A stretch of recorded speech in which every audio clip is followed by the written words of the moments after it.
मित्रों,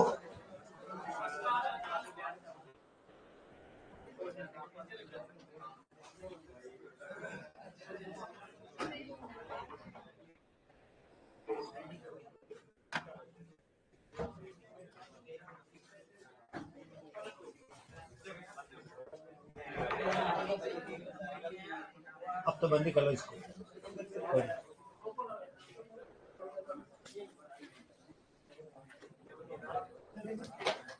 अब लास्ट तक आवाज आ रही है? मैंने कहा था ना कल माइक आ जाएगा। ठीक, वाणी सर का माइक तो उनसे लिया है, उधार लिया है। हाँ, किराया दे देंगे उसको, कोई बात नहीं। हिंदी के बारे में हम बात कर रहे थे, कुछ सामान्य जानकारी मैंने कल दी थी, उससे थोड़ी आगे ले लेते हैं और फिर उसके बाद मैं आपको पढ़ाना आरंभ कर लूंगा। कल पर्यायवाची के बारे में बताया था मैंने। पर्यायवाची वे शब्द होते हैं जो समान अर्थ को प्रकट करते हैं, उसके बदले को दूसरे शब्द अगर प्रयोग कर दें और अर्थ बना रहता है तो पर्यायवाची कहलाते हैं। इसका एक सिमिलर पार्ट और आता है जो परीक्षा में पूछा जाता है, और वो पार्ट आता है अनेकार्थक शब्द। कल का जो पार्ट बचा हुआ पहले मैं उसका परिचय करा रहा हूं, ठीक है। अनेकार्थक क्या मतलब है इसका? अनेकार्थक का कोई बताएं। ये इसका संधि विच्छेद करेंगे, अनेक धन अर्थ। ये सबसे मैं कठिन विषय मानता हूं इसको। और कोई भी कवि जब कविता का निर्माण करता है और उसमें दो अलंकार जो आपने 10वीं तक होते हैं, एक अलंकार होता है आपका यमक और एक अलंकार होता है आपका श्लेष, जिनको इन शब्दों का अच्छा नॉलेज होता है। अब मुझे पता नहीं पीछे आपके इधर क्या गतिविधि हुई है, इसलिए अच्छा हुआ कि मैं इधर ही था, ठीक है ना। हाँ, ये वर्ण होगा भी नहीं, रहने दीजिए इसको, ठीक है ना। तो अनेक अर्थ का मतलब होता है जब कोई शब्द है और उसके अनेक अर्थ होते हैं और उसका संदर्भ के अनुसार अगर अर्थ ग्रहण किया जाता है तो वो अनेकार्थक की श्रेणी में आता है। जैसे जल का मतलब जल ही होता है, पानी का मतलब पानी होता है, दोनों को आप जल और पानी के रूप में प्रयोग करते हैं, परंतु वास्तव में देखा जाए जल और पानी में भी अंतर है। जल निर्मल होता है, स्वच्छ होता है, पवित्र होता है, जो भगवान के चढ़ता है, उस रूप को हम जल कहते हैं। इसलिए भगवान का जलाभिषेक होता है, कभी पानी अभिषेक नहीं होता। पानी तो बहता हुआ होता है, चाहे वो कीचड़ का हो चाहे गटर का हो। कभी गटर में कभी ये नहीं देखा होगा कि जल बह रहा है, कीचड़ में कभी ये नहीं देखा होगा आपने कि वो जल बह रहा है। इसका मतलब जल और पानी, कोई अगर मेहमान आता है पानी लाऊं क्या, कभी नहीं कहना चाहिए सर आप जल लोगे। जल निर्मल, स्वच्छ और पवित्र, दोनों में ये बारीक अंतर है। लेकिन जब पर्यायवाची कोश की बात करते हैं तो जल, नीर, वारी, तोय, अंबु, सलील, पन और पानी, ये सब पर्यायवाची में लिखे जाते हैं, परंतु उनका बारीक अंतर होता है। जैसे खोज और अनुसंधान में अंतर होता है, जैसे खाल और चबड़ी में अंतर होता है, जैसे उत्पत्ति और उत्पादन में अंतर होता है।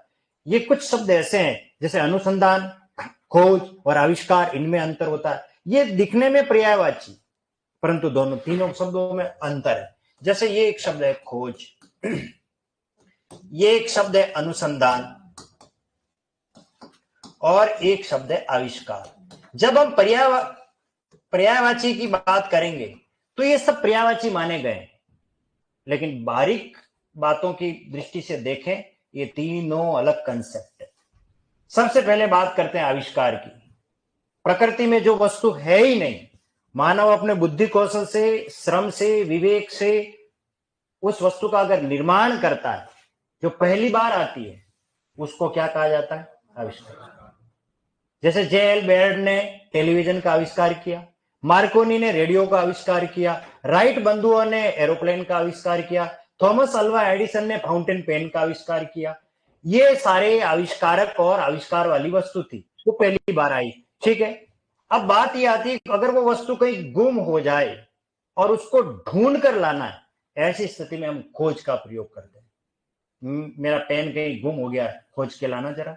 हम ये नहीं कहेंगे मेरा पेन कहीं गुम हो गया, आविष्कार करके लाना, नहीं, वो तो हो चुका। अनुसंधान क्या है? ये अनुसंधान का मतलब है रिसर्च। सर्च तो हो चुका हो, रिसर्च का कॉन्सेप्ट क्या है? जब कोई वस्तु बन जाती है, उसका हम प्रयोग करते हैं, तो उसको कितने लोग लाइक करते हैं, कितने लोग नहीं करते हैं, वो वस्तु कैसे काम करती है। जैसे ये पंखा है, ये बोर्ड है, कितने प्रतिशत भारतीय ये मानते हैं कि एलईडी स्मार्ट बोर्ड पे पढ़ाने में अच्छा रहता है?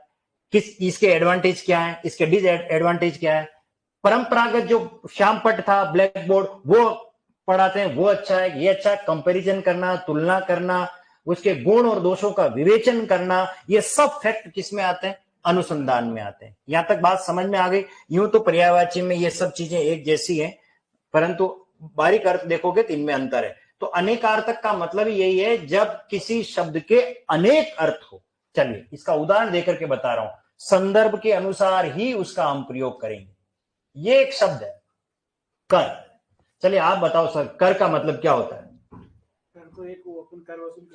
शाबाश, बहुत बढ़िया कहा, कर वसूल करते हैं। चलो ये कर हम वसूल करें, जिसको हम कहते हैं लगान, और जिसको कहा जाता है टैक्स।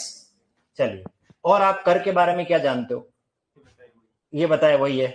इसके अलावा कभी इस शब्द को कर, हाँ बहुत अच्छा उत्तर है, हाँ सही है, सस्ते में निपटाया मुझे और इसने अपने आप को। हाँ आप बताओ, यही जानते हैं? आप भी यही जानते हैं, लगान है ना, आय कर, इनकम पे लगने वाला टैक्स क्या कहलाता है? लेकिन आप सोचिए इस शब्द का हम कहाँ प्रयोग करते हैं, और इनका अगर हमें अर्थ नहीं पता है तो फिर इसका अन्याय कर रहे हैं इस शब्द के साथ। सबसे पहले बात करते हैं कर। कर का अर्थ होता है किरण, ये याद रखना, क्योंकि इस शब्द को मैं बारीकी से इसलिए पढ़ा रहा हूं कि आपको आगे खूब पढ़ना है। कर का अर्थ होता है किरण। अब आप कहोगे सर ये शब्द हमें कहां मिलेगा? ये शब्द मिलता है, जैसे आपने सुने होगा, दिनकर, दिवाकर, भास्कर, प्रभाकर, रवि, आदित्य, मार्तंड, मिहिर, सब सूर्य के पर्यायवाची है। दिन यानी दिवस, कर यानी किरणें। दिन में जो किरणें फैलाता है, कौन फैलाता है? सूर्य, इसलिए दिनकर सूर्य को कहा गया है। ये कर यानी किरण का कंसेप्ट है। हमने ये चीज क्लियर कर ली, कर यानी किरणें होगा, क्लियर हो गया। तो कर का मतलब किरण। अब कर का मतलब होता है हाथ। अब देखिए एक नया शब्द सिखा रहा हूं, हिंदी में जितना आप पढ़ोगे, जितना डूबोगे, उतना आनंद आने वाला, क्योंकि हर शब्द को एंजॉय के साथ पढ़ना है। क्या शब्द आ गया? हाथ। आपने कभी इसका प्रयोग कर के रूप में इस प्रयोग नहीं किया होगा, मैं जहां तक मानता हूं। हम हमेशा यही कहते हैं, हाथ कहते हैं, जनरली हाथ ही बोलते हैं, और कुछ कुछ तो होंगे तो हस्त बोलते हैं, हस्तरेखा कभी पढ़ा आपने? बस ये दो शब्द ऐसे हैं जिसको हम जानते हैं। लेकिन मैं आपको बताता हूं, इस कर का प्रयोग संस्कृत का एक श्लोक है, बहुत प्रचलित श्लोक है, और उस श्लोक में आता है कि कराग्रे वसति लक्ष्मी, कर मूले सरस्वती, कर मध्य तू गोविंद, प्रभाते कर दर्शनम। कि हमारे इस कर के अंदर, इस हाथ में, मध्य में, आगे, यहाँ कौन कौन से देवी देवता का निवास होता है। तो सुबह हम, आपने देखा होगा, हमारे दादा दादी के युग की बात बता रहा हूं, उठते हाथ ऐसे करते हैं और आंखों को स्पर्श करते हैं, और सबसे पहले अपने हाथों को वो देखते हैं, क्योंकि कराग्र वसति लक्ष्मी, जो उठकर अपने हाथों को देखता है उसके घर में लक्ष्मी का वास होता है। क्योंकि हमारे शास्त्रों में ये कहा गया है कि सबसे पहले किसी का मुंह न देखें, उससे पहले ईश्वर के दर्शन होने चाहिए। आपका दिनचर्या कितनी अच्छी हो जाती। और इसके पीछे साइंटिफिक, रात भर सोते हैं, हमारी एनर्जी कैसे शांत रहती है, और उसके बाद उसको मस्तिष्क को तुरंत काम पे लगाना है, तो सबसे पहले हाथों को रगड़ा जाता है, एक अलग ही एनर्जी, जो ऊर्जा है उसका संचार होता है, और उससे फिर हम तुरंत आंखों पे लगाते हैं, तो वो हमारा मस्तिष्क तुरंत काम करने लगता है। जिसको अपन कहते हैं, परीक्षा में भी कभी जब हमें कोई चीज याद नहीं आए, हाथों को हमें क्या करना चाहिए? ये स्मृति रेखा है, ये हमारी याददाश्त है। जब भी हमारी याददाश्त कमजोर होने लगे, अपने हाथों को रगड़िए, इससे हमारी चीजें सारी दिमाग की नसें खुल जाती है। कोई चीज भूली हुई चीजें होती है वो तुरंत याद आ जाती है। इसका मतलब शास्त्रों में जो चीज बात बताई गई है। तो कर का मतलब क्या होता है? हाथ। लेकिन एक बात ध्यान रखना, इस हाथ के लिए 3 शब्द और है जो आपको पूछेंगे परीक्षा में, और ये आएगा शब्द युग। मैं आगे कल पढ़ा के गया था ना, जरा और जरा, वो ये देखिए, पानी, पानी और प्राणी, ये 3 शब्द है, लेकिन ये परीक्षाओं में आते हैं। हम सिर्फ 2 ही 3 ही जानते हैं, लेकिन ये नहीं जानते ये पानी क्या होता है। लेकिन इस पानी के बारे में बताता हूं, आप कभी लग्न पत्रिका देखना, उसके वहां डायलॉग लिखा लेता, पाणी ग्रहण संस्कार। ये पाणी ग्रहण संस्कार लोग जानते नहीं कि पाणी ग्रहण का मतलब होता क्या है। पानी का मतलब होता है हाथ। अब होता क्या है कि पाणीग्रहण संस्कार में यानी कि जो लड़की का पिता होता है वो लड़की का हाथ वर को देता है और कहता है कि अब तुम्हारे हवाले वतन साथियों। हाँ, फिर लड़का कहता है आई एक्सेप्ट इट, लड़का स्वीकार करता है, ठीक है ना। तो वो लड़की का हाथ लड़के के हाथ में आता है, तब फिर प्रसून जोशी को कहना पड़ता होगा शायद, मेरे हाथ में तेरा हाथ हो। आई बात समझ में? तो पानी का मतलब क्या होता है? हाथ, इसलिए कहते हैं पानी ग्रहण संस्कार। ठीक है, पानी का मतलब होता है हाथ। ठीक है, और इस पानी का मतलब आपको पता है, हनी सिंह ने कहा था आज ब्लू है पानी पानी। हाँ, वो पानी का मतलब क्या है यहाँ? जल। और इस प्राणी का मतलब है जीव जंतु। मनुष्य सामाजिक प्राणी है, यानी जीव जंतु। हो गए तीनों कंसेप्ट क्लियर हो गए? तो पानी का मतलब क्या होगा? हाथ। पानी का मतलब जल। पानी का मतलब जीव जंतु। तो कर का मतलब क्या हो गया? हाथ। कर का मतलब क्या हो गया? किरण। कर का मतलब क्या हो गया? टैक्स या लगान हो गया। क्लियर हो गया? और कर का एक और अर्थ होता है सूंड। हाथी की जो सूंड होती है उसको भी कर कहा जाता है। आगे पढ़ाऊंगा करीवर वगैरह, ये क्या थोड़े संस्कृत साहित्य से संबंधित है और हिंदी साहित्य से संबंधित, थोड़ा गहराई में हम बाद में जाएंगे, पहले थोड़ी सतही बातें कर लेते हैं। तो कर का मतलब सूंड होता है। कर का मतलब एक और अर्थ होता है जो बहुत कम लोग जानते हैं। ठीक है, उसको भी अपन क्लियर करते हैं। देखिए,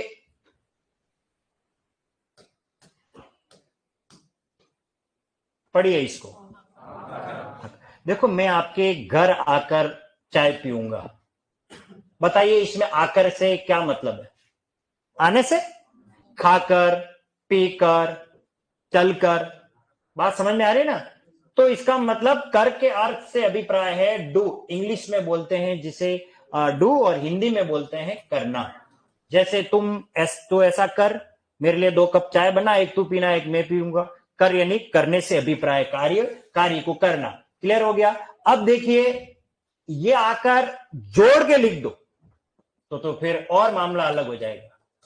इस आकर का अर्थ हो गया खजाना। क्या अर्थ हो गया?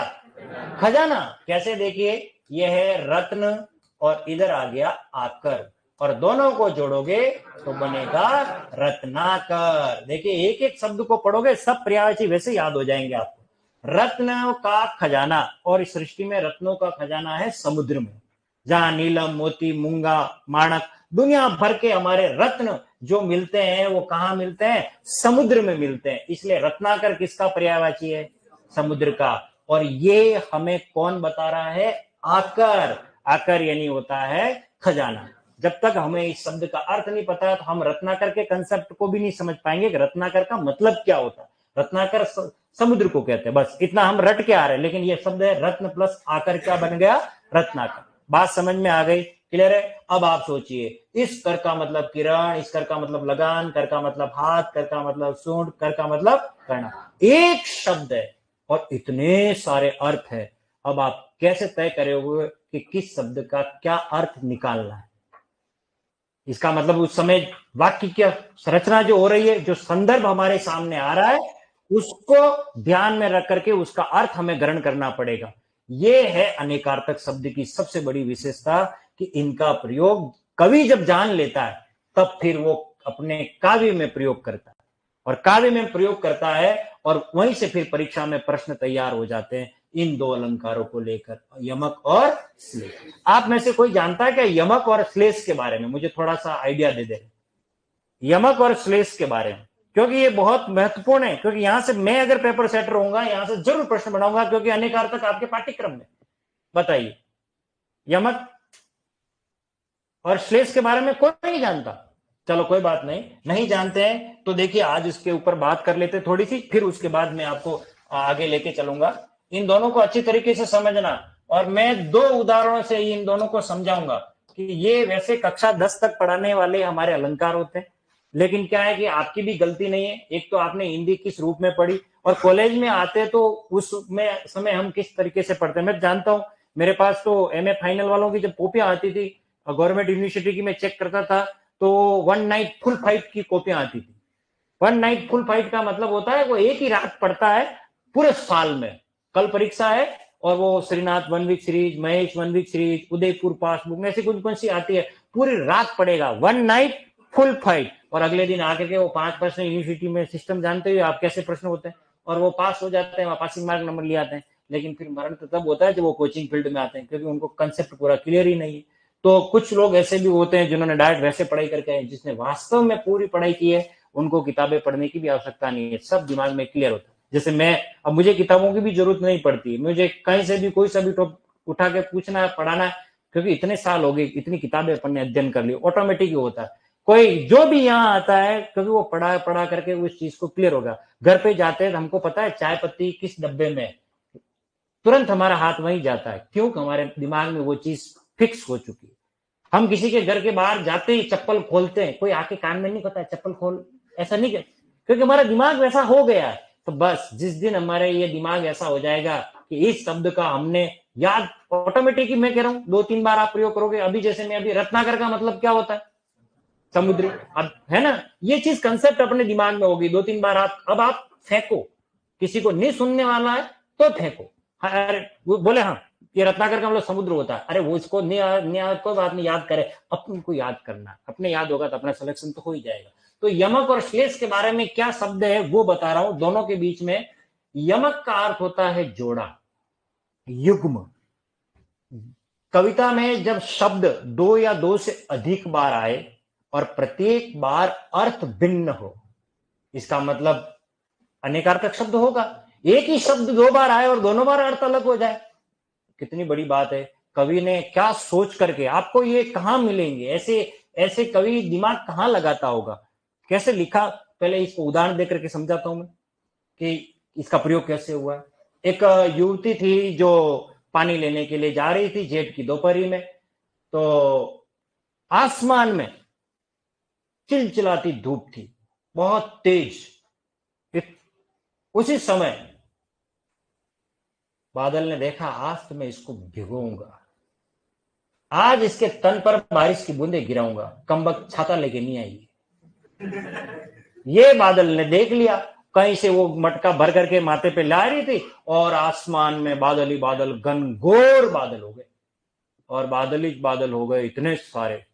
तब फिर कवि को लिखना पड़ा, और क्या कहा उसने कि काली घटा का घमंड घटा, काली घटा का घमंड घटा। अब मुझे एक बात बताइए, कौन सा ऐसा शब्द है जो 2 बार आया?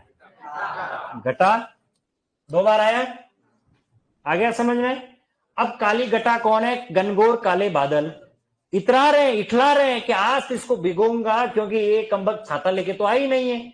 लेकिन सारी उसकी जितनी इच्छाएं थी सब धरी की धरी रह गई। क्यों? क्योंकि ऐसी तेज आंधी तूफान हवा आई कि घनघोर काले बादल सब चितरा गए, बिखर गए, और उन बादलों का नामो निशान नहीं रहा, एक बूंद नहीं गिर पाई, और वो जैसे थी वैसे ही अपने घर आ गई। तो काली घटा का घमंड घटा, यहां घटा का मतलब है घनघोर काले बादल, और यहां घटा का मतलब है कम होना। बात समझ में आई?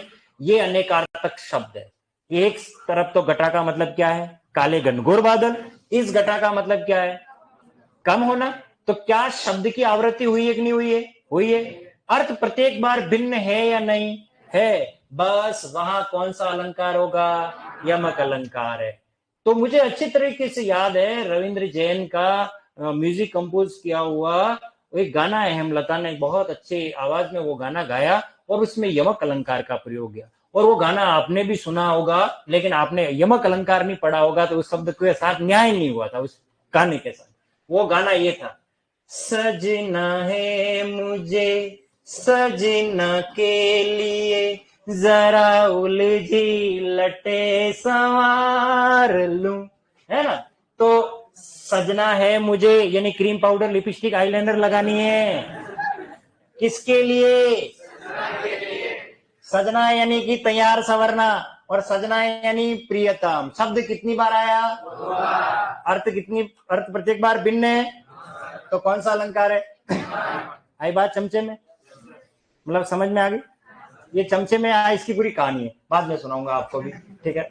हाँ, बहुत सब कहानियां सुनाऊंगा आपको। यमक अलंकार बात समझ में आ गई? लाल दुपट्टा मलमल मक्का की दिल मेरा मलमल गया, है ना? तो इसका मीनिंग क्या है जानने के लिए देखें अगला एपिसोड, बाद में दिखाएंगे। फिलहाल बात करते हैं हम श्लेष।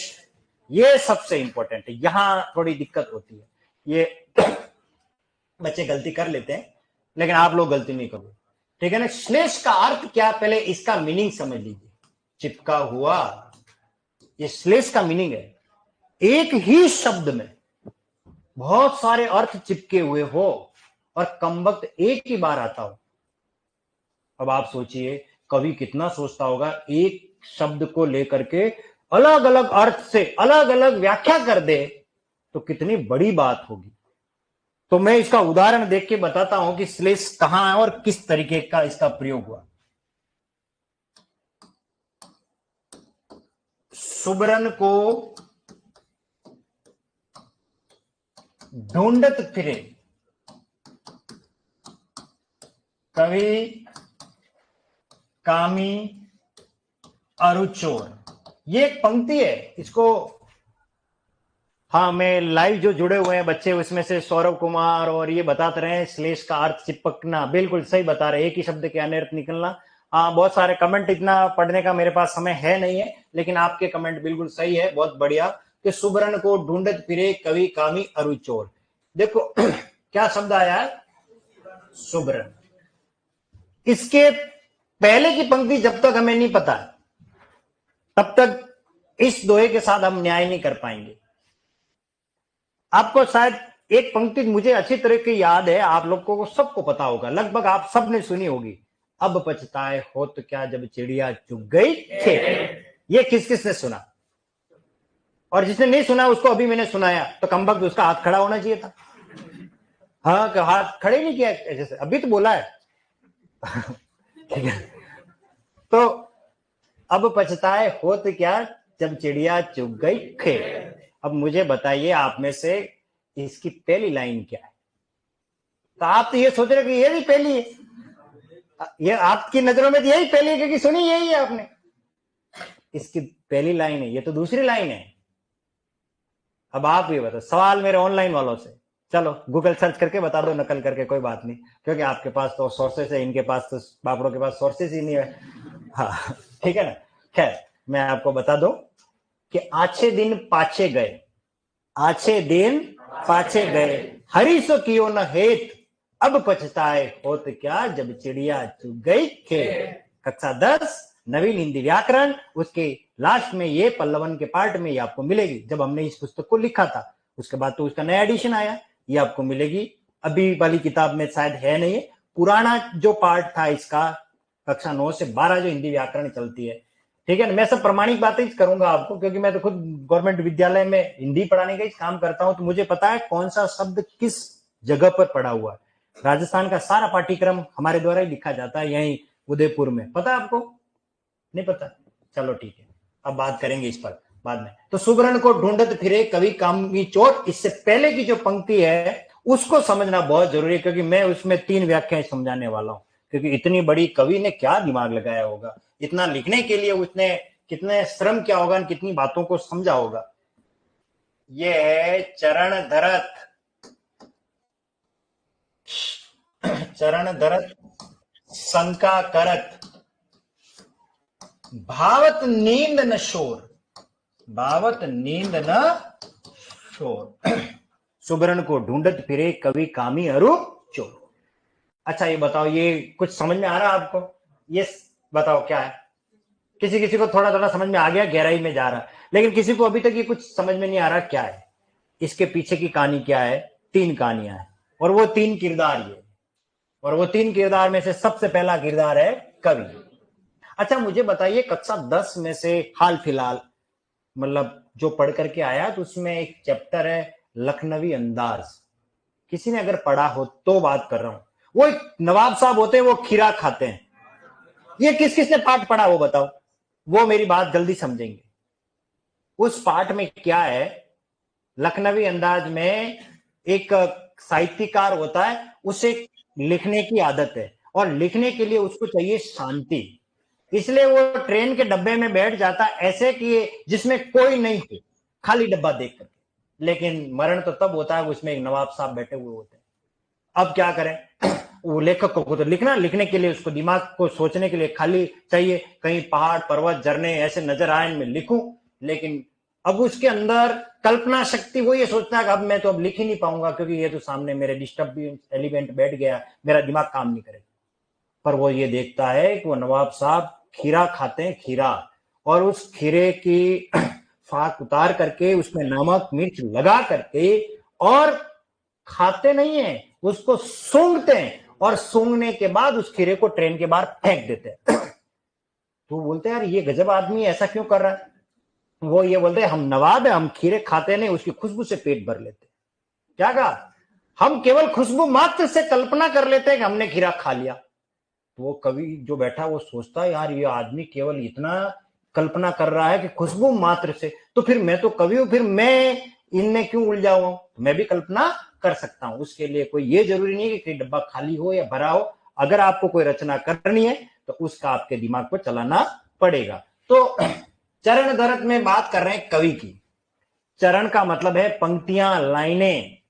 कविता की जो पंक्तियां होती है ना, उससे साहित्य में चरण कहा जाता है, चरण धरत। अब क्या होता है, कवि जब भी कविता लिखता है, कभी देखना एक दिन में कविता नहीं बनती, कभी कभी किसी कविता को बनने में 10 दिन लग जाते हैं, कभी महीना निकल जाता है एक से दूसरी लाइन पे आते आते, और कोई तो लाइन तुरंत बन जाती है और कविता बन जाती है, उसको खुद को ही पता नहीं लगता। तो चरण धरत, अब वो एक लाइन लिख रहा है, फिर दूसरी लिख रहा है, तीसरी नहीं ये मजा नहीं आया, चलो ये वापस लाइन लिखता है, फिर दूसरी लिखता है, तीसरी अरे ये तो बेकार है, छोड़ो यहीं से शुरुआत करते हैं। तो उसकी कॉपी ऐसी बनती है। आप साहित्यकार को देखना, सूर्यकांत त्रिपाठी, निराला, महादेवी वर्मा, जयशंकर प्रसाद, उनकी पांडुलिपि कभी मिले, है ना, अभिव्यक्ति, भाषा और माध्यम और कौशल जो हमारी पुस्तक चलती है उनमें दे रखे, कविता लिखने में कितना श्रम करना पड़ता है। चरण धरत शंका करत, अब वो शंका भी करता।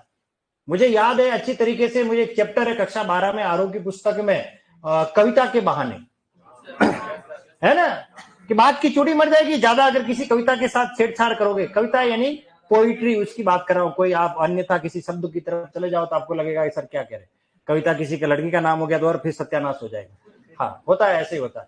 तो क्या उसमें लिख रखा है कि भाई आप बात की चूड़ी मर जाना, बहुत सारे ऐसे शब्दों का इस्तेमाल किया। इसलिए कविता मर्म स्पर्शी होनी चाहिए, तुरंत ग्रहण करने वाली होनी चाहिए। शंका करत भावत नींद न शोर, और उसको ना तो शोर अच्छा लगता है ना उसको नींद आती है। पता आपको, जब कोई कवि कविता लिखने जाता है, मेरी कविता अधूरी रह कैसे गई, जब तक ये पूरी नहीं हो गई तब तक मैं ये यहां से उठने वाला नहीं। तो चरण दर्द शंका करत, किसके लिए? सुबरन के लिए। वो सुबरन को ढूंढता है। सुबरन का मतलब है सुंदर वर्ण, और सुंदर वर्ण का मतलब है सुंदर सुंदर अक्षर।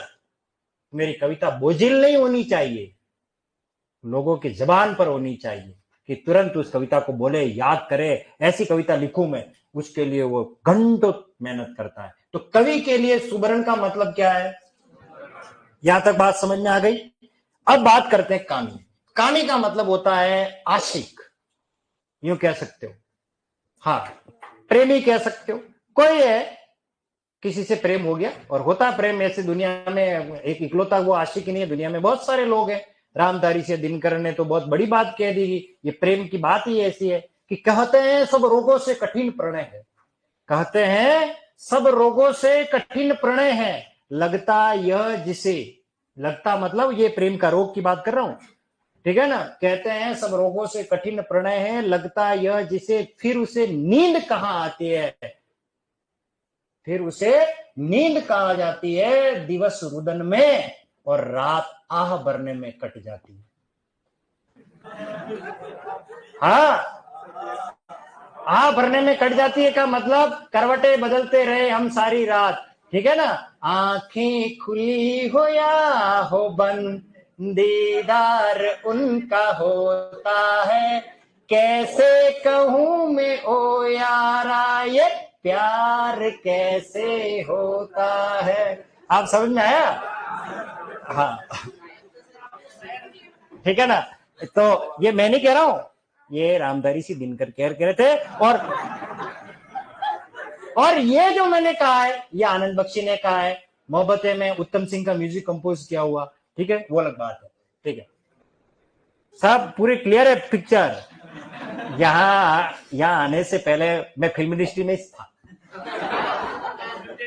हाँ नहीं गाऊंगा ना, मैं बहुत बढ़िया गाना भी गाऊंगा, ऐसी बात थोड़ी है, ठीक है। खैर मजाक कर रहा हूं मैं तो, सीरियस हुए। तो चरण दरस, अब तो बात हो रही है कामी की।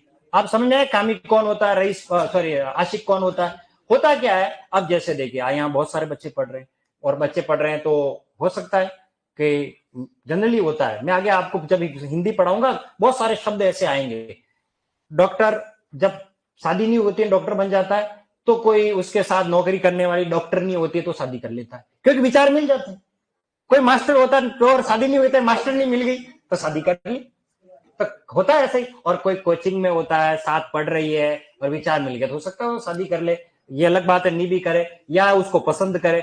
देखो व्यक्ति की अपनी विचारधारा है, किसी पर हम थोप नहीं सकते, ठीक है ना। मैं इस पंखे को लाइक करूं मेरी मर्जी, आप मुझे रोक सकते हो क्या, नहीं रोक सकते है ना।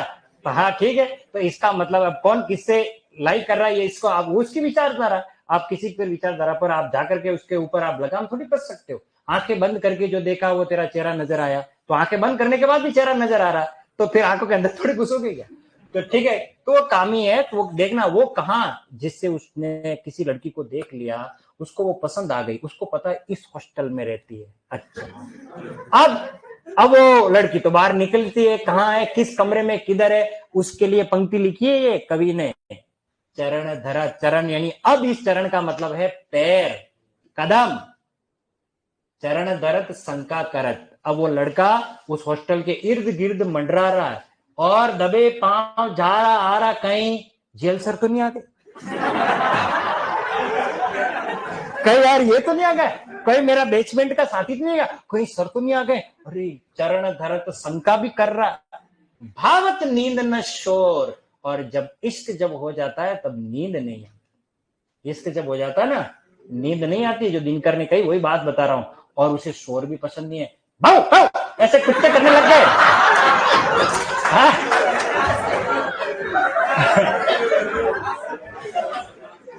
आप अगर जैसे ही आए तो पता लग जाएगा कि ये छोरा इधर क्या कर रहा है ना।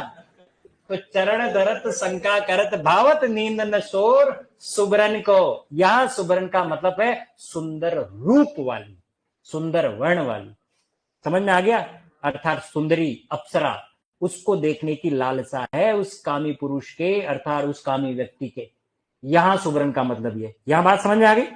अब है अपना तीसरा, और तीसरा कौन है, चोर। चरण धरा, रात की 12 से लगा करके 2 बजे जब खर्राटे बरते हैं लोग, उस और सर्दी में तो नींद बड़ी तगड़ी आती है, रजाई में घुसने के बाद मजा आ कि निकलने की इच्छा हो, है ना। ठंड आती है ना बड़ी जबरदस्त वाली, तो दांत कट कट कट कट करने लगता है ऐसे में। और कहीं अगर दरवाजे बैठा हिम्मत ही नहीं होती किसी की, ठीक है ना। ऐसे में कहीं घर में चोर घुसा, चरण धरत, अब वो ऐसे दबे पांव जा रहा है, चरण धरत शंका करत, शंका करत, कहीं अंदर से कहीं किचन से म्याऊ ऐसे आ गया, तो कहीं बिल्ली आ गई, तो कहीं वो देख लेंगे घर परिवार वाले, उसको टेंशन भी रहती है, चोर को टेंशन ज्यादा रहती है, अपन को यूं लग रहा है अपन टेंशन है, वो ज्यादा टेंशन है। चरण धरत शंका करत, भावत नींद नष्ट। और ऐसे घर में उसको मजा आता है जिस घर के लोग सारे निद्रा में मस्त, और यार ये तो सारे नींद वाले खर्राटे बने, वहां उसको चोरी करने में मजा आने वाला। अब वहां क्या लेने गया है वो भी देखो, सुवर्ण को ढूंढत फिरे। सुवर्ण का अर्थ होता है स्वर्ण, क्या अर्थ होता है, स्वर्ण लेने, भट्टा लेने थोड़ी गया वो, तो सुवर्ण को ढूंढत फिरे कौन। अब आप सोचिए सुवर्ण के कितने अर्थ हुए, 3, और तीनों यहाँ तैयार हो गए। इसको ये कवि को पता था, तब जाकर के उसने इतने बड़े दोहे की बात कही, बाकी नहीं कर सकता। जहां गांठ तहां रस नहीं, ये सब जानत कोई, मड़िए तर की गांठ में गांठ गांठ रस होई। अब ये मैंने कहा है, बताओ किसको समझ में आया, नहीं आया।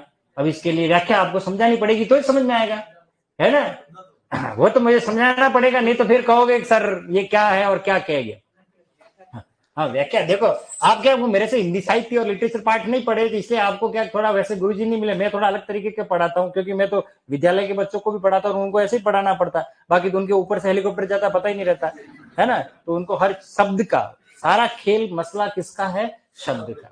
शब्द को जब तक हम क्लियर कर लेंगे सब बात समझ में आएगी। कि जहां गांठ ता रस नहीं। शब्द बता रहा हूं, इसको समझना इस चीज के कवि का दृष्टिकोण क्या है, ठीक है ना।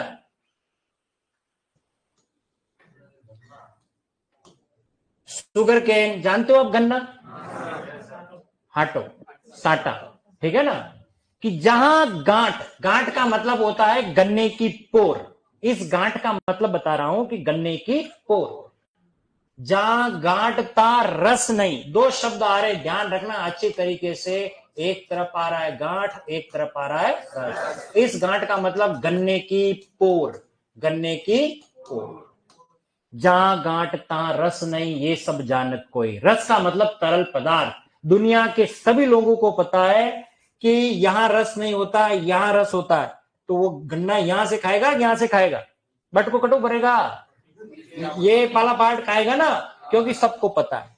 अब इसका दूसरा अर्थ भी है कि जहां गांठ ता रस नहीं। गांठ का मतलब है मनमुटाव, किसी के अगर विचारों में मनमुटाव। एक बार अगर कोई बात होती है, रहीमन धागा प्रेम का मत तोड़ो छिटकाए, टूटे से भी ना जुड़े गिरे गांठ। एक बार अगर गांठ पड़ जाती है तो वो कभी फिर दूसरी बार मन में वो वाली बात हो नहीं पाती। भले कितनी बात हो जाए, भले पक्का मित्र है, एक बार अगर उससे आपकी दुश्मनी हो गई है, दूसरी बार मिल भी जाएगा, लेकिन मन में वो गांठ अवश्य रहती है।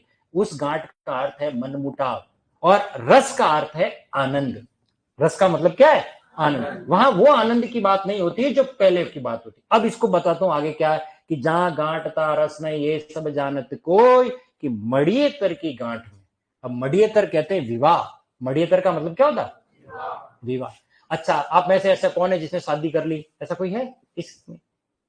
चलिए, हाँ हाँ, तो मैं तो दोनों हाथ खड़े कर रहा हूं। अब क्या है, मैं तो शादियां करवाई है, मैं तो कर्मकांड जन्मजात ब्राह्मण हूं।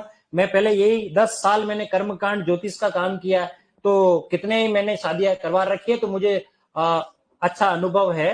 तो इसलिए मैं आपको एक बात बता रहा हूं कि वो आपके भी कर लेंगे, सब करा लेंगे, बढ़िया। पहले तो उसके काबिल बन जाए, ठीक है ना, पहले काबिल बनो, है ना, ठीक है। फिर उसके बाद आपको डायलॉग 3 इडियट वाला पता ही होगा। हाँ, तो बात होती है कि मड़ियतर की गांठ, शादी होती है तो उससे पहले डोरा बांधा जाता है हाथ में, पता ना, वो कांगन डोरा बोलते हैं। लड़की के भी बांधा रहता है, लड़के की भी बांधते हैं, ठीक है। अलग अलग लोकोचार, अलग अलग क्षेत्र के अनुसार है, कोई 7 गांठ बांधता है, कोई 10 बांधता है, अलग अलग नियम है सब जगह पर। हर 20 कोस पे वाणी और पानी दोनों चेंज होता है, इसलिए इस पर अपन ज्यादा नहीं जाएंगे। होता यह है, जब विवाह होता है तो वो लड़का जो होता है एक हाथ से उस लड़की के, उसके जो कांकन डोने पे जो होता है ना, उसको खोलता है, और लड़की दोनों हाथ से वो तो उससे पहले एक गेम आयोजित किया जाता है, आपको पता है। वो एक बाजूट रखा जाता है, उसमें कुमकुम रखे जाएंगे और कुछ रखेंगे, फिर वो ऐसे ऐसे फेंकते हैं, और फिर वो लड़की और लड़का यानी वर और वधू दोनों बैठते हैं, फिर झपटते हैं, जैसे बरसों से भूखे कुत्ते किसी निवाले को लेकर के, है ना, और तुरंत झपटते हैं। फिर वो सफेद कपड़ा और वो सब खून से लथपथ ऐसा दृश्य हमको दिखता है, लेकिन वो कुमकुम होता है ना। तो वो उसमें जैसे जैसे वो गांठें खोली जाती है, उस समय का आनंद है कि मड़ियेतर की गांठ में गांठ गांठ रस होई। एक एक गांठ, हमारे मेवाड़ में तो अक्सर होता है, गांठ खोलते जाते हैं, फिर कहते हैं लाड़ी बाई जीती गया, हाँ वर बाई जीती गया, फलाना बाई जीती गया, वो ऐसा होता ही नहीं होता ना। तो वो आनंद देखो कि उस गांठ का मतलब अलग है, वो अलग किसी धागे की गांठ की बात बताई जा रही है, यहाँ गांठ किसकी बताई जा रही है। तो ये सब बात बताई जा रही है, इसके पीछे जो बात है, सारा जो मैं बता रहा था वो अनेकार्थक, और अनेकार्थक शब्द बहुत इंपॉर्टेंट है आपके पार्ट के लिए, क्योंकि मेरे जैसा अगर पेपर शेटर प्रश्न पत्र बनाएगा, वो आपको सीधे कभी प्रश्न नहीं पूछेगा कि बताइए जलज का मतलब क्या होता है, जलज अनेकार्थक क्या है, कि जलज का मतलब ये होता है, सीधे नहीं। वो थोड़े से कुछ आपको भाषा में पिरो करके वो प्रश्न पूछेगा, और वहां हम क्या करेंगे, गलती कर सकते हैं। बात समझ में आ गई। माली फेर तो जुग गया, गया न मन का फेर, कर का मन का डारी दे, मन का फेर। ये यमक अलंकार का उदाहरण है कि माली फेरत जुग गया, यानी माला फेरत जुग गया, मतलब माला फेरते हुए पूरा युग बीत गया, लेकिन मन का फेर नहीं गया।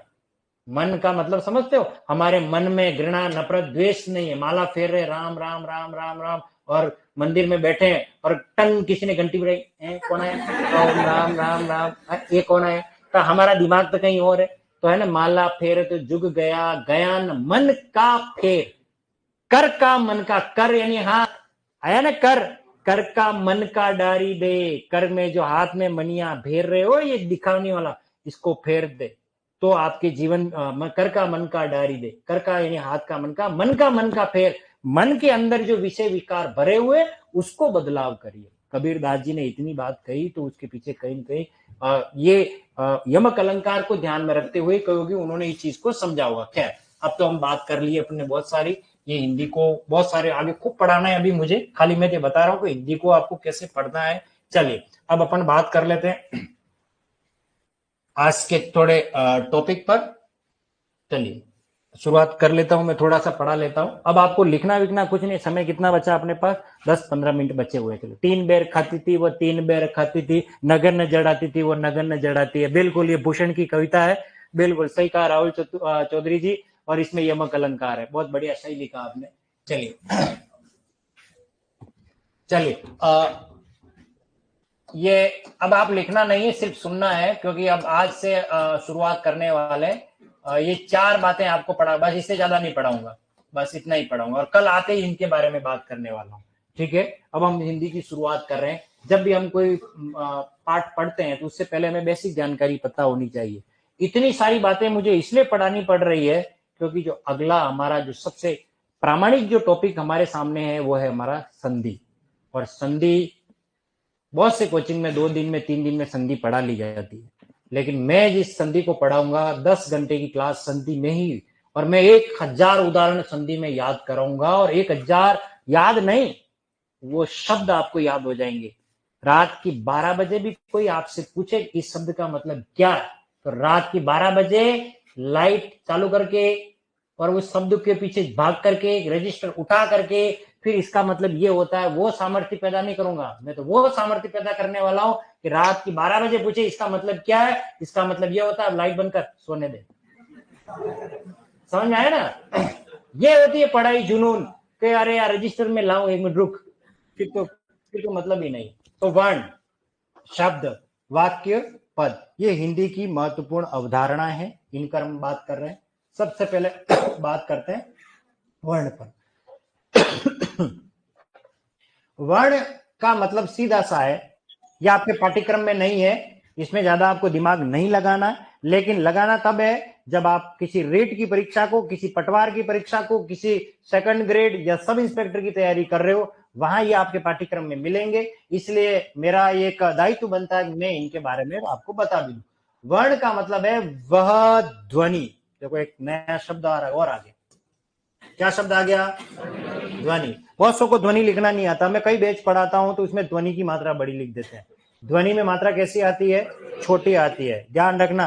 और ने भी पता हो, जो गानों का शौकीन हो तो उसको पता होना चाहिए। हाल फिलहाल एक अच्छी गायिका आई थी जिसने गाना गाया था, उसका नाम था ध्वनि भानुशाली। क्या नाम था? ध्वनि भानुशाली को कौन कौन जानते हैं? हाथ खड़ा करो ध्वनि भानुशाली को। बस 2-4 जने ही जानते हैं, ठीक है ना? तो इसका मतलब ये या तो वो गाने सुनते नहीं, या सुनते हैं तो किसने गाया उनसे उससे कोई लेना देना नहीं है। 2 बातें होगी, या फिर आपने वो गाना ही नहीं सुना होगा। लेकिन एक गाना आया था, ले जा रे, ये सुना आपने? लड़कियों ने जरूर सुना होगा। हाँ लेना, वो ध्वनि भानुशाली का। वो गाना किसका है? हाँ, अब जिसको तो पता ही नहीं है ये कौन है, किसको ले जाए, है ना? तो वो बात की तो हाँ वास्ते, हाँ वास्ते वाला भी उसी का ही है, ठीक है। तो ध्वनि, तो वह ध्वनि जिसका उच्चारण एक प्रयास में हो जाए। अब थोड़ा सीरियस हो जाइए, आईसीयू में भर्ती हो गए हो इसलिए। हाँ, वह ध्वनि जिसका उच्चारण एक प्रयास में हो जाए। जैसे देखिए, क्या बोला मैंने? एक ही 1 अटेम्प्ट में, क 1 एक ही प्रयास में, ठीक है। वह ध्वनि जिसका उच्चारण एक ही प्रयास में हो जाए, उसका लिखित रूप, क्योंकि मैंने ये तो कहीं हवा में चला गया। 10 साल बाद अगर कोई आएगा पूछेगा कि मैंने क्या बोला था, उसको लिपिबद्ध रखने के लिए हमने एक स्क्रिप्ट बनाई है, एक लिपि बनाई है। और वो लिपि क्या है? ये एक सिंबल बनाया कि अ की ध्वनि कही है, इसका मतलब उसको ऐसा लिख दो ताकि आगे आने वाले समय में उसको ऐसे आप बोलोगे।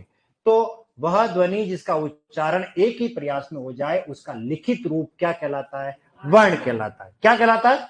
वर्ण कहलाता है। बात समझ में आ गई? फिर आगे हम बात करते हैं शब्द पर। वर्णों के सार्थक समूह को शब्द कहा जाता है। वर्णों के सार्थक समूह, ये कौन है? क। फिर हमने एक और वर्ण बोला म, एक और वर्ण बोला ल, तो ये भी वर्ण, ये भी वर्ण, ये भी वर्ण, वर्णों का समूह हुआ कि नहीं हुआ? हुआ ना। तो वर्णों के सार्थक समूह को क्या कहते हैं? शब्द कहते हैं। क्या कहते हैं?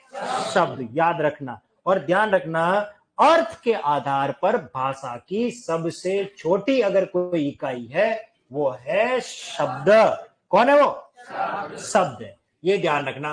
और अगर आपसे पूछें उच्चारण के आधार पर भाषा की सबसे छोटी इकाई कौन है, तो वो आएगा ध्वनि। और लेखन के आधार पर भाषा की सबसे छोटी इकाई कौन सी है? वर्ण। सारे फैक्ट हैं, सारे लिखाऊंगा और एक एक बिंदुवार सब पर बात करूंगा, खाली सुनना जरूरी है। ठीक है? तो उच्चारण के आधार पर सबसे छोटी इकाई ध्वनि, लेखन के आधार पर अर्थ के आधार पर वर्णों के सार्थक समूह को क्या कहते हैं? शब्द। अब ये शब्द दो प्रकार के होते हैं अर्थ के आधार पर। एक का जिसका कोई अर्थ निकलता है सार्थक, और जिसका कोई अर्थ नहीं निकलता निरर्थक। बोले यार जब निरर्थक है तो हम इनका क्यों प्रयोग करें? बात तो सही है ना, जिनका कोई अर्थ ही नहीं हम उसका प्रयोग क्यों करें? बात तो सही है ना। परंतु ऐसी बात है कि हम बहुतायत उन शब्दों का प्रयोग करते हैं भाषा में चमत्कार लाने के लिए, उसकी चारुता को प्रकट करने के लिए, उसकी सुंदरता को प्रकट करने के लिए। एक मतलब यूं कह सकते हैं कि उसको बोलने से एक अलग ही आपके अंदर आनंद की अनुभूति आती है, एक सुनने वाले को भी आनंद आता है। इसलिए उन निरर्थक शब्दों को हम जबरदस्ती ठूंसते हैं। यूं समझ लीजिए, अगला व्यक्ति जिसके लिए उस शब्द का कोई मतलब नहीं फिर भी वो आराम से सुनता है। अब आप कहोगे सर ये कहाँ आते हैं, कहाँ, हमको तो पता ही नहीं है। इसको थोड़ा सा उदाहरण देके समझाता हूं। जैसे देखिए, ये एक शब्द है चाय वाय। क्या है ये? अब मुझे बताइए, कोई मेहमान घर पे आता है, हम एक ही सवाल करते हैं, भाई साहब चाय वाय लोगे? समझ में आ रहा ना? अच्छा, चाय का मतलब पता है कि दूध, पानी, शक्कर, चाय पत्ती, इनका उचित मिश्रण क्या कहलाता है? चाय। ये चाय, उसकी बात कर रहे हैं, तो वो तो चाय होगी। अब ये वाय क्या है? वाय क्या है? अंग्रेजी का वाय होता है क्या? वो लाके परोसोगे कि ये लो वाय जिमो? है? बताओ वाय का मतलब क्या है? कुछ भी नहीं है, परंतु हम बोलते हैं चाय वाय। चाय वाय लोगे क्या? चाय का कंसेप्ट है, वाय का कोई कंसेप्ट नहीं है। अच्छा, शादी होगी? नहीं हुई। कोई लड़की वड़की देखी? तो लड़की तो ठीक है, वड़की क्या है? छोटी बहन। बात समझ में आ गई? ऐसा होता है, और एक नहीं सैकड़ों ऐसे उदाहरण मिलेंगे आपको। जैसे देखिए, मुझे अच्छी तरीके से याद है अपने इलियाना डिक्रूज और शाहिद कपूर पर फिल्माया गया गाना, एक गाना आता है अगल बगल, या ना फटा पोस्टर निकला एरो, तू मेरे अगल बगल है मैं तेरे अगल बगल हूं, ऐसा कुछ गाना था वो। ठीक है? अब ये अगल बगल में देखिए सार्थक का मतलब कौन है यहाँ पर? अगल या बगल? बगल का मतलब सार्थक है, अगल का मतलब कुछ भी नहीं है। लेकिन बगल जो हमारे पास में होता है ना, उसको कहते हैं। अगल का मीनिंग नहीं है, परंतु अगल बगल थोड़ा सा ठीक लग रहा है। ठीक है? तो हमने इसका प्रयोग कर दिया। इसी प्रकार आपने सुना होगा अड़ोसी पड़ोसी। पड़ोसी का मीनिंग है, अड़ोसी का मीनिंग होता है क्या? लेकिन किसी के घर जाते हैं बोले अड़ोसी पड़ोसी सब ठीक है, पड़ोसी तो ठीक है, अड़ोसी कहाँ है ये? इसको किधर से लाए? तो इसका मतलब अड़ोसी तो नहीं होता। ठीक है? चलिए, आपने ये भी देखा, आपके आसपास कोई रहता है क्या? कभी ऐसा सुना आपने? इसमें सार्थक कौन है? पास। पास सार्थक है, इसका मीनिंग भी होता है। ऐसा आस का मतलब मीनिंग होता है क्या? कुछ भी नहीं है। पास का मीनिंग है तुम पास आए यूं मुस्कुराए, तुमने न जाने क्या सपने दिखाए, है ना? तो वो ये आपने ये थोड़ी कहा तुम आस आए, कभी यूं कहा क्या? तो फिर तब इसका मीनिंग है, इसका मीनिंग है। आपने ये भी सुना होगा आमने सामने, सुना आपने? बताओ सार्थक कौन है इसमें? हाँ, आमने का मीनिंग कभी सुना आपने? अगर मीनिंग होता तो गाना बनाने वाला नहीं कहता आमने ये कौन आया, दिल में हुई हलचल, ये सामने होता है, आमने नहीं होता। तो अब आपको ये बात समझ में आएगी अर्थ के आधार पर शब्द कितने प्रकार के होते हैं, कौन कौन से। जिसका शब्दकोश में अर्थ हो उसे क्या कहेंगे, जिसका अर्थ नहीं हो उसे क्या कहेंगे। आई बात समझे में? चलो अब बात करते हैं वाक्य की। वाक्य का मतलब क्या है, शब्दों का सार्थक समूह क्या कहलाता है, वाक्य। अब ये कमल तो कह दिया हमने, पर कमल कहने से एग्जैक्ट बात पता नहीं लगी, क्योंकि कमल के दो अर्थ है। कमल का मतलब फूल भी होता है और कमल किसी व्यक्ति का नाम भी हो सकता है, इसलिए एग्जैक्ट बात हमें नहीं पड़ रही। जब वक्ता अपनी बात को कहने में समर्थ हो जाए वो पूरा क्या कहलाता है, वाक्य। शब्दों के सार्थक समूह को वाक्य कहते हैं। इसलिए व्याकरण के आधार पर, विचार विनिमय के आधार पर भाषा की सबसे बड़ी अगर कोई इकाई है तो वो क्या है, वाक्य है। अब जैसे मैं ये कहूं कमल खिल गया, बताइए इसमें कौन खिल गया, कमल एक फूल है। लेकिन मैं ये कहूं कमल आज जयपुर जा रहा है, तो क्या फूल जयपुर जा रहा है, तो कौन जयपुर जा रहा है, व्यक्ति। आपने कैसे डिसाइड किया कमल का मतलब फूल है और कमल का मतलब व्यक्ति।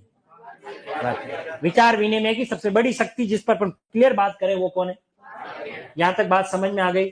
अगली बात करें और वो आपका है पार्ट है पद। क्या है, पद। इसको थोड़ा सा क्लियर कर लेते हैं।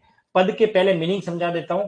आपको पता है आप जिसके लिए अप्लाई करोगे वो आपकी पोस्ट है और वो है कृषि पर्यवेक्षक, है ना।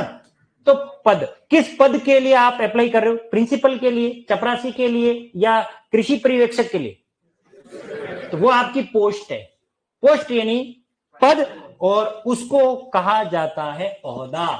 क्या कहा जाता है, हाँ, मेरे पिताजी उस ओहदे पर है, हाँ उस ओहदे पर है, जिला शिक्षा अधिकारी के पद पर है। इसका मतलब ये कि वो उनका पद है। बात समझ में आई ना, ओहदा पोस्ट है। मुझे याद आता है इस शब्द का प्रयोग किस जगह पर हुआ। अगर आपने ढंग से किताब पढ़ी हो, मुंशी प्रेमचंद का एक लेसन है नमक का दारोगा, उसमें अगर किसने पाठ ढंग से पढ़ा ये शब्द मिलेगा आपको। बेटा ओहदे पर ध्यान मत देना, वेतन तो पूर्णमासी का चांद है, लड़कियां है कि घास फूस की तरह बढ़ रही है। सारे डायलॉग याद है मुंशी प्रेमचंद। हाँ, ये वो ओहदा है नहीं पोस्ट। पद का मतलब होता है पैर।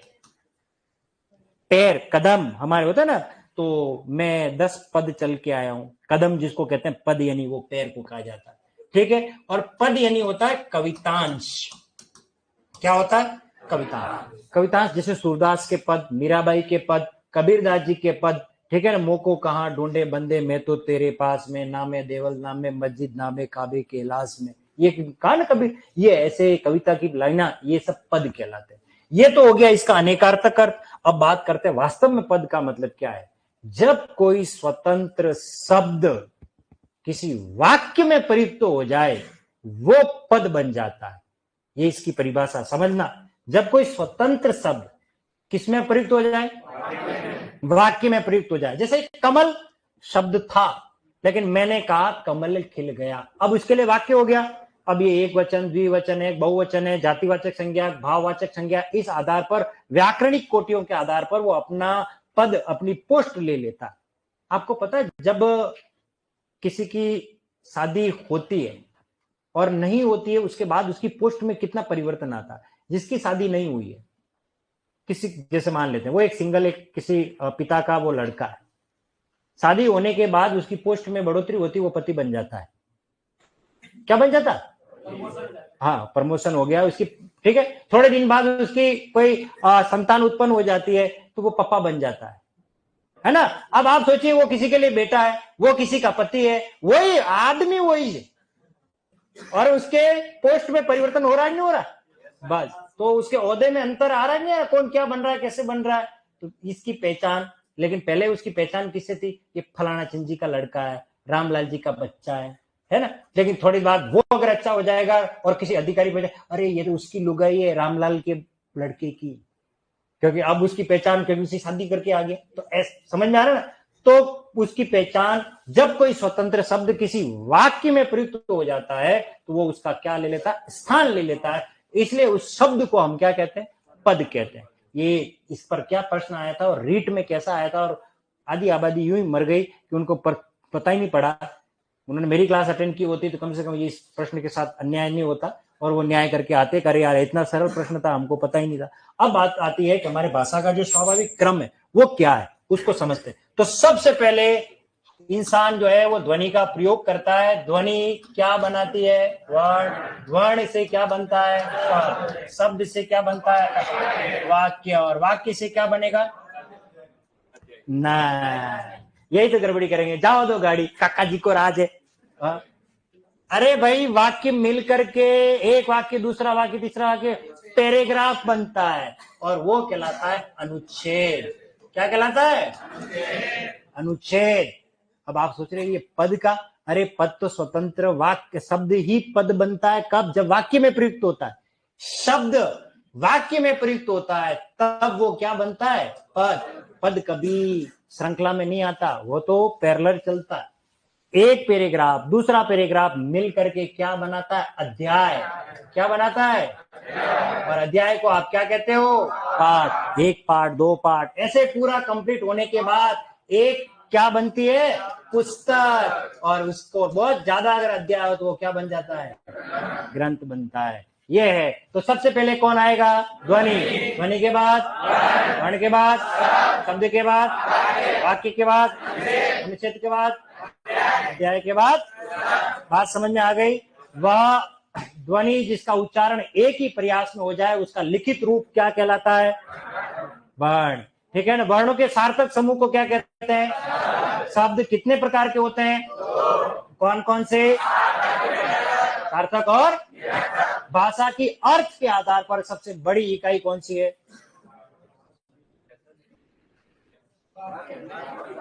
वाक्य, क्योंकि अर्थ पूरा क्लियर होता है। और अगर आप पूछे अर्थ के आधार पर सबसे छोटी इकाई? शब्द। ठीक है। लेखन के आधार पर सबसे छोटी इकाई? लेखन के आधार पर वर्ण। उच्चारण के आधार पर ध्वनि। बात समझ में आ गई? क्लियर हो गया? भाषा का स्वाभाविक क्रम क्या है? ध्वनि, वर्ण, शब्द, वाक्य, अनुच्छेद, अध्याय, पुस्तक। पद का मतलब क्या है? ओहदा, पैर और कविता। जब कोई स्वतंत्र शब्द किसी वाक्य में प्रयुक्त होता है क्या कहलाता है? पद।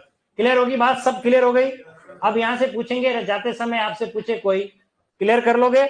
वर्ण, वाक्य और शब्द और पद के बारे में बता दोगे? बता दोगे? ओके। बाकी हम बात करेंगे अब अगले एपिसोड में, अगर जिंदा रहे तो। तब तक के लिए स्वस्थ रहे, मस्त रहे, व्यस्त रहे और जीवित रहे।